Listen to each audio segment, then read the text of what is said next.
obscure world of parking. We use it every day, but have we really capitalized on the intricacies of our industry?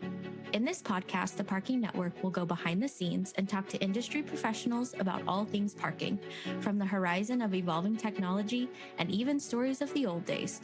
We hope to encourage and inspire operators and property managers alike to look at parking through a new lens. Today, we are going to have our very first Stories from the Road, which is a subcategory of podcasts that we produce here at TPN. So Clyde Wilson and I are going to be chatting about his very first day in the parking industry. I happen to know that Clyde grew up in Nashville, Tennessee, and he was in the Air Force for us. So Clyde, we thank you for serving our country in this way. Yesterday, Clyde and I were talking about Thule Air Force Base and its unusual weather patterns. So Clyde is a master of many different things. But today, Clyde, tell us about how in the world did you get into the parking industry? Because none of us actually go to school for this, and yet here we are. Yes, well, I can assure you that there was not a minor in parking at my university. So I missed that. And so I, like everybody else during that particular time, kind of got into it by total accident. So I'll start this. This goes back a little ways, but like me, it's a part of the story. When I was, I grew up in Nashville, Tennessee, and during the 50s and 60s, if you really went seriously shopping, you went downtown. We didn't have the suburban malls then, or even the small retail centers like we have today. So my mom and I went downtown a lot. So I remember going downtown. And in the 50s and 60s, when you went downtown, parking was significantly different than it is today. Because of the high transient, because of everybody going downtown to shop, plus all the other things you do downtown, parking garages were built as attendant park garages. They were not built like the garages that we have today. If you go back and look at the garages that we had in the 50s and 60s, they were built to stack cars, and they had big steep ramps because they were really not made for the public to drive in. So when we would go downtown, we parked at 2 or 3 garages that I remember pretty well. They were all attendant park. You drove up, got out of your car, an attendant took your car, and you could hear the tires squealing as they drove your car up into the garage. Surface lots were really the same way.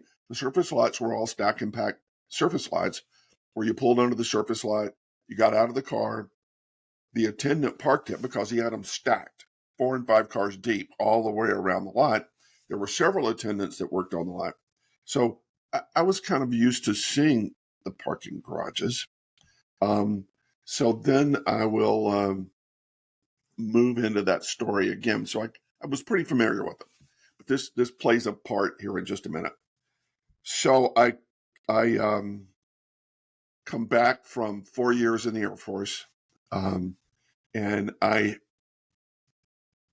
this was Vietnam era, so I got caught in the draft because having a very active life in my early part of school, I accidentally dropped behind in my hours enough that I came off of being a full-time student. So I got hit with my draft card changed.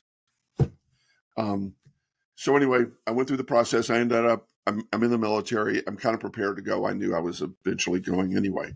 And so I go in the military, spend 4 years in the Air Force. And one of those wonderful years was in Thule, Greenland, a place I will never, ever forget. And I'm not saying anything badly about it. It was a great experience to be there. One like you would never have in a normal life, to spend time that close to the North Pole.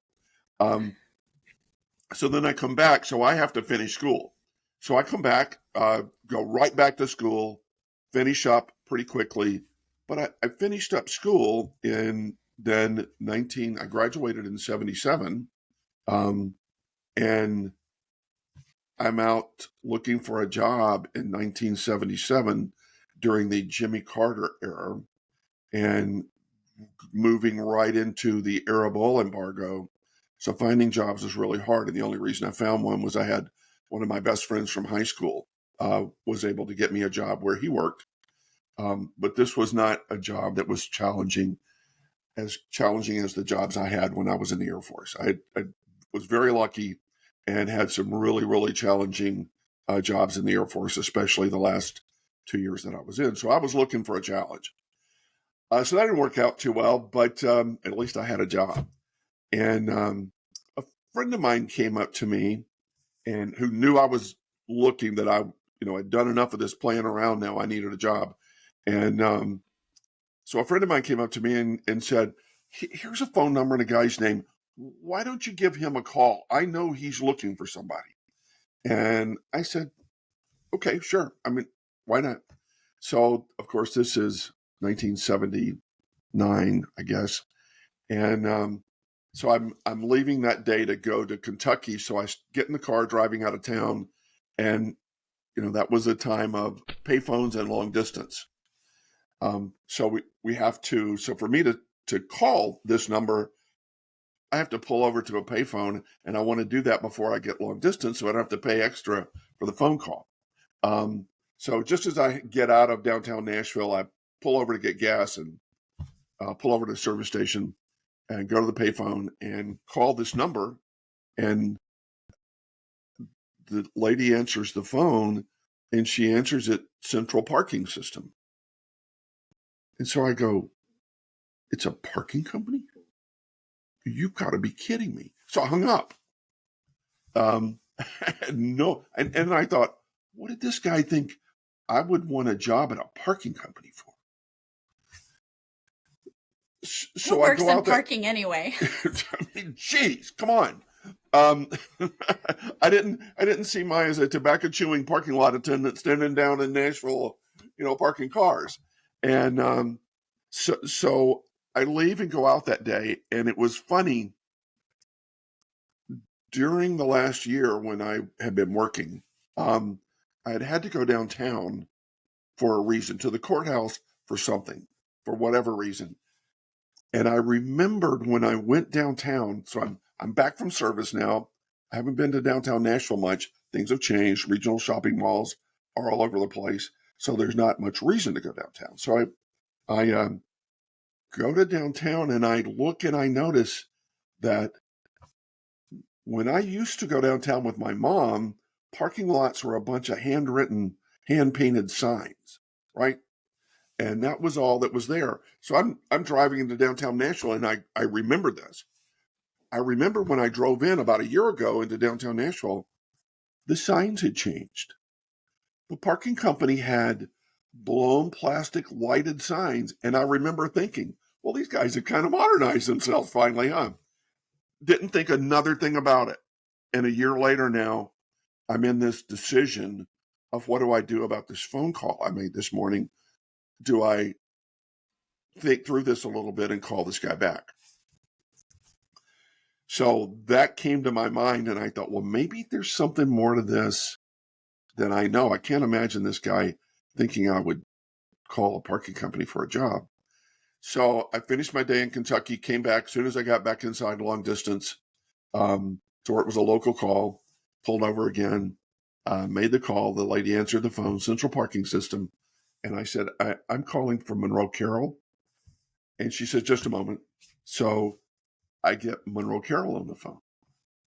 So I'm talking to this guy. He's a Vanderbilt graduate, electrical engineering major, had taken over his dad's parking business and decided to modernize it and move it forward. And I'm listening to this thinking, well, this could be interesting. So he tells me what the job is, and the job at the time was the operations manager of the city of Nashville. So I'm going to have 60 parking locations, several hundred people under me, and managing some number of millions of dollars in parking revenue. So I said, well, this is a challenge. This isn't what I thought it was. So maybe I should pay attention. So I set up a time to go meet him, and met him. Went to meet him.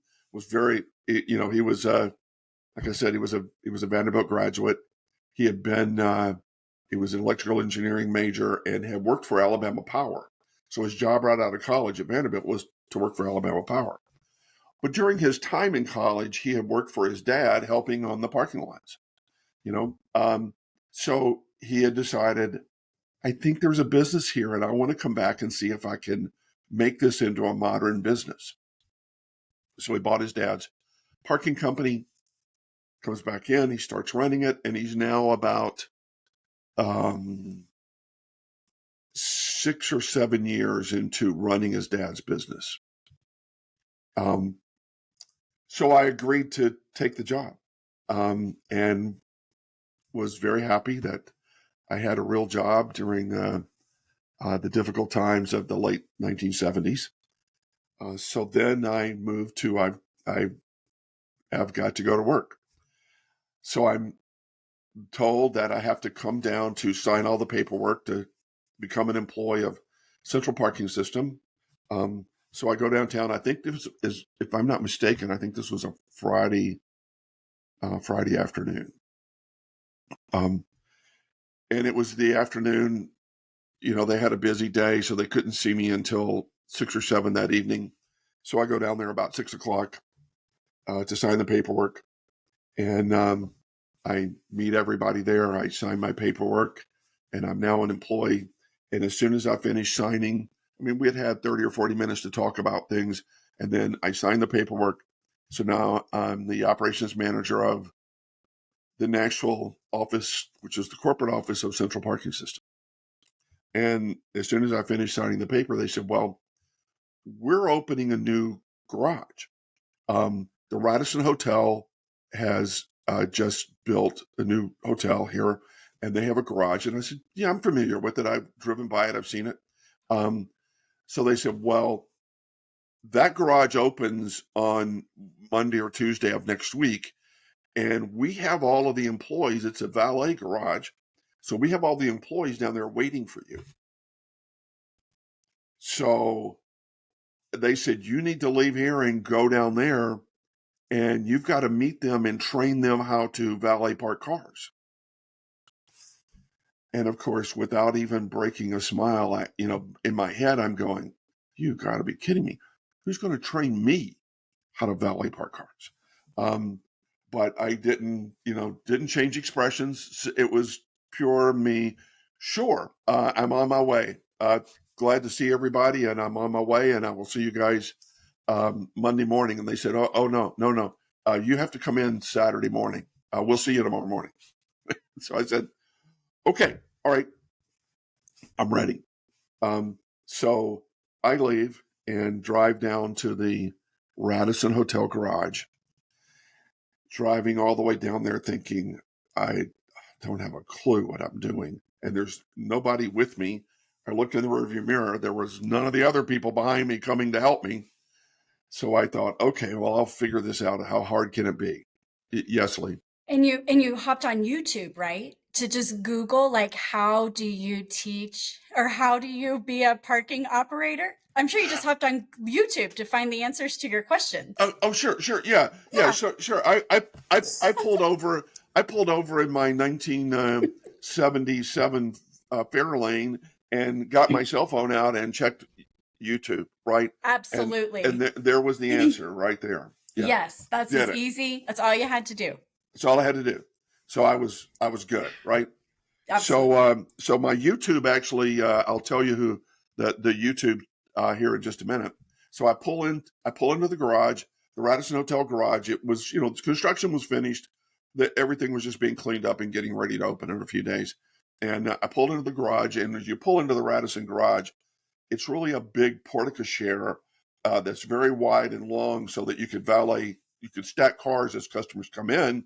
The valets could greet them, take the car, and then drive into the garage.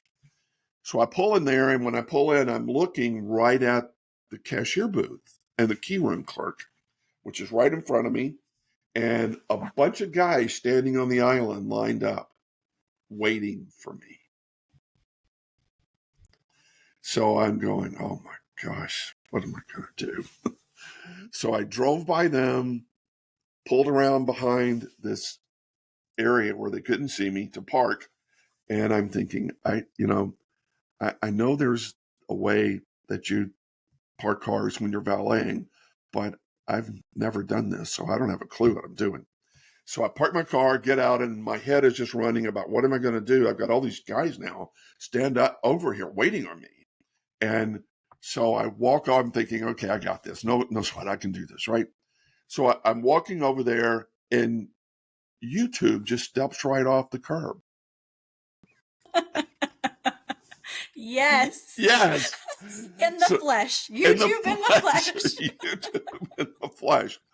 So my YouTube was, I noticed of all the guys standing there, and I don't remember how many there were, but 8 or 10 of them, one of them had a uniform on, had a central parking uniform on.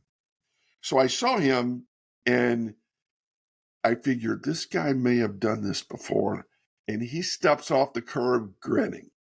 He's an employee. He knows that I'm the new, all the talk is out, right? So there's this new manager that we're about to have to deal with. And so this guy knows I'm in. And he knows I don't have a clue what I'm doing, right? So he steps off the curb, kind of grinning at me, and walks over to me and turns me around to walk away from this group of guys. And he says, I know you don't know what you're doing. Don't worry, we got this. And I said, oh boy, YouTube, yes sir, buddy. I've got it. So this guy's name was Nubby. And his name was Nubby because prior to coming in the parking business, he had worked at a meat packing plant and had got his arm caught in a meat grinder, and it was cut off up to about right here, his right arm. Oh, so like right above his elbow? Right to his elbow. He had to his elbow. Okay. He had a small nub below his elbow. Oh, ouch. That's a bad day. So this is, again, 1979, and a lot of cars were still stick shift. So this guy has no right arm, and he's a valet attendant. So when he drives a valet car that in a garage where it's narrow and you're turning and you've got to back it in, he also had to stick shift with his left hand. And he was really good at it, really was. So he walks me back there and he says, look, I'll take care of these guys. We'll divide them up into groups. And he said, I'll teach them to valet park the cars, and you teach them how to greet a customer, because he figured that was a common sense thing to do, and I could probably pull that one off. So I said, great, that sounds like a good plan, Nubby. I really appreciate your help. And he's happy to help. He's a nice guy. And so we divide them up. So he takes them one at a time over to put them in a car and teach them how to valet park my car. And I've got these guys over here teaching them how to fill out the parking ticket that I had no idea how to fill out. And but I could. It was easy to say, you walk up to the car, open the door, greet them. If there's a woman in the car, you go around to the other side, open the door for her. And I could do those things. At least I didn't have too many girlfriends complain about my ability to get them in and out of cars. It's a life skill, Clyde. It really is. It is. We don't learn that in school either, do we? No. There wasn't a class on that one either. So, that was how my first day started in the parking business. And I think there were probably an awful lot of people out there whose first day was somewhat similar to that. No training, nothing. It's over there. Go do it. And it's a foreign world that you've never had to participate in. My only participation was in a car with my mom going to shop at King Sloan's department store. And that was it. And stand in line, a long line of people to pay when we were ready to go. So, yeah, that was my parking experience in 1979. It was also another little quick thing about that, too. It was also my birthday. Oh, well, happy birthday. That was my birthday. Yeah. Okay. Well, Nubby, if you can hear us, we thank you for making Clyde's birthday a non-miserable day back in 1979. Since we've been talking about Nubby, I have made some phone calls, and I've got people trying to check and see if Nubby's doing okay. Well, that would be really cool to meet him. So in your story, you mentioned that Nubby knew that you didn't know what you were doing about valet parking. And I assume that's because when you drove your car into the garage, you did not back in. Do you think that's how he knew? No. This was a company. I mean, we had a couple of hundred employees in Nashville. There were probably 30 of them at that time that had been around for a while. So this was the typical story of the talk was out among this group. Okay. And they knew the new manager that we're going to have to deal with is about to be hired or has just been hired. So they were all, they don't know who this guy is. And they're all talking about trying to figure out who he is. And they've had a few before me, and they weren't promoted up from within. They were brought in from the outside by Monroe, who's looking for college graduates to take these management jobs. And so they had this new bozo from college about to come in and manage them. So they were all talking. Everybody knew the new guy's about to show up. So Okay. Nubby got the honor of being the first one to meet me. So I'm sure his job, as soon as that was over, was to make the rounds and talk to everybody. I met him. Yep. And a lot of these guys I've been able to keep up with. I've lost track of a lot of them, but they were. It's funny how many of them I remember well, and I'm on Facebook with them. I wasn't on Facebook with them at the time, and they didn't have me on their Facebook list in 1979. But there are still a few of them that I'm on Facebook with now. Yes, Facebook and YouTube were a little thin in 1979. Yeah, a little thin. Well, ladies and gentlemen, Clyde Wilson is still working in our industry to make it a modern business. Thank you for listening to Stories from the Road, and we hope that the rest of your day is great. See you next time.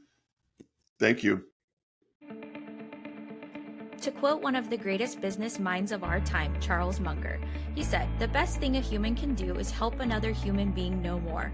Here on our Parking Industry Podcast, we want to provide knowledge and resources. If you heard something that sparked your curiosity in today's episode, please reach out on our socials at TPN Consulting. You can find us on LinkedIn, Facebook, YouTube, and Instagram. Don't forget to subscribe and follow. See you next time on Our Parking Industry.